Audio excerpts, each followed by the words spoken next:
أهلا بكم.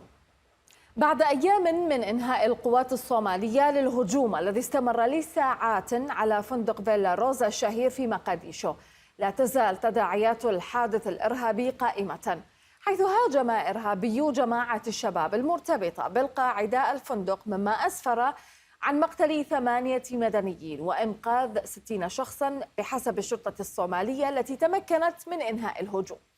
الجماعة الإرهابية أعلنت مقتله وزير البيئة والتغير المناخي الصومالي حرسي خلال هجومها على الفندق. ورغم هذا الإعلان نستضيف اليوم من خلال شاشة أخبار الآن الوزير حرسي للحديث أكثر عن تفاصيل ما حدث في هذا الهجوم. أهلا بك أستاذ آدم، وأسألك ما الذي حدث في عملية استهداف جماعة الشباب لفندق فيلا روز؟ ما هي التفاصيل المتعلقة بمحاولة الاغتيال التي تعرضت لها؟ تفضل.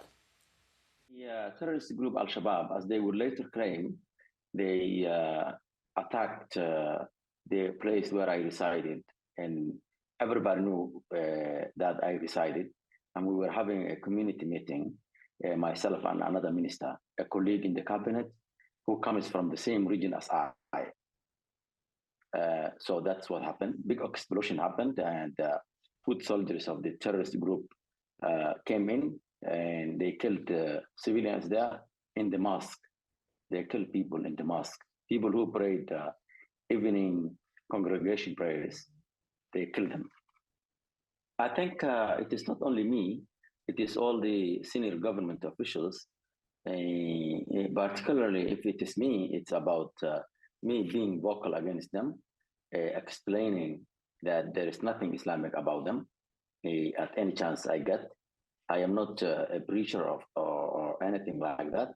But what I do is whenever I have a chance, I tell people in many ways that these people are criminal enterprise, that they are mafia, that they are not even a misguided religious group, that they are people who are out there to make money and extort people, take their money, and do things that are illegal in every religion on earth. I think he said, I was taught by a reliable source that they were claiming that they killed me in Villa Rose, where I resided. And I thought it was appropriate to respond and explain why they said they killed me, while they did not kill me.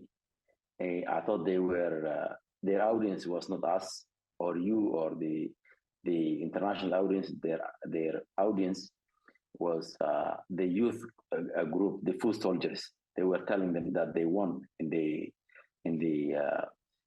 terrorist attack that they waged against us. They made us to them the kids that they used to carry explosives and kill people and themselves with them. They make them believe that we are not Muslims. ذكرت في تغريدة لك المتحدث باسم جماعات الشباب واتهمته بالكذب ومخادعة أنصاره. ما السبب؟ Well, I think it is not a big deal of intelligence staff. This is local people that we know one another. They are groups that have lived in the people not so long ago, people who did different things not long ago. There is no much intelligence to leak about them or about us. But the fact remains that the Somali communities everywhere in Somalia have risen against them.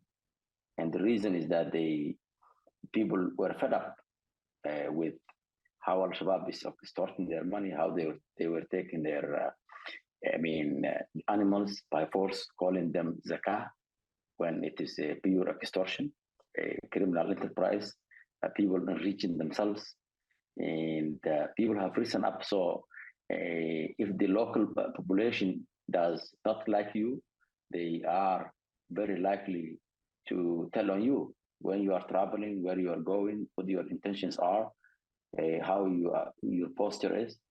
So it is, they are running out of favor with the people in general.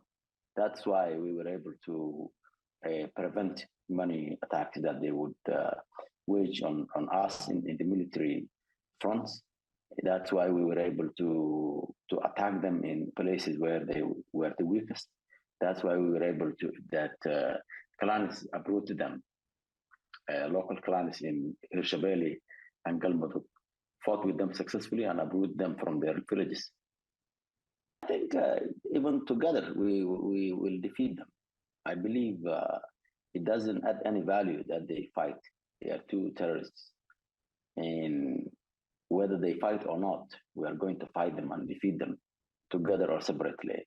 So it doesn't add any value that they have disagreement. We have no facts, or even if we have facts, we are not ready to indulge. Well, I mean, when the perspective I am talking about, this government perspective, what you have just mentioned is something between them. So they're not big deal to us, even if they are together. So we don't want to give them value. I mean, this, I'm telling you this. We don't want to give them value and credence that they have infighting among themselves.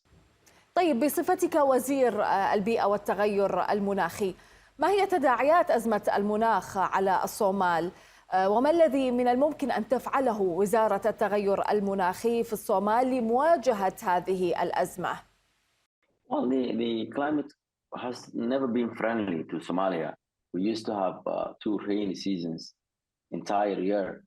And now those 2 rainy seasons that we were used to have twice around year is failing. We had 4 rainy seasons failing.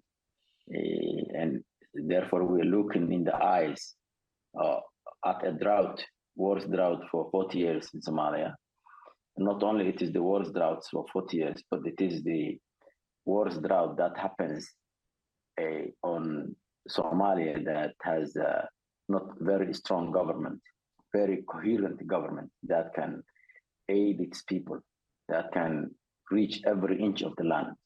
Last drought that we had 40 years ago, we were under military government that could reach every stone in the land, every meter, transport people from north to the south, transforming the camel herders into farmers in the south, use the Russian aircraft to transport people from places where droughts were hit and settle them in the riverine areas in the south.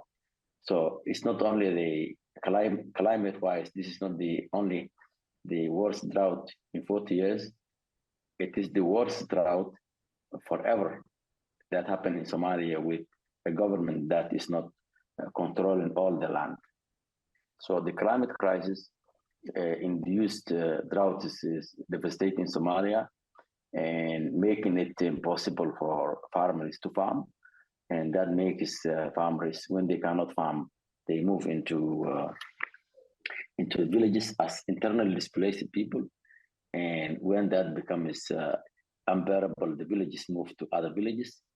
And sometimes cities move to other cities. And in the border areas that we share with Kenya and Ethiopia, nomads move from Somalia into Kenya or vice versa, or nomads move from Ethiopia into Somalia or the vice versa. So it has also an international dimension. It impacts security, actually deteriorates security. When the rain is less, the grass is less. So the nomadic people fight over grazing lands. So it's a crisis. It's a big crisis.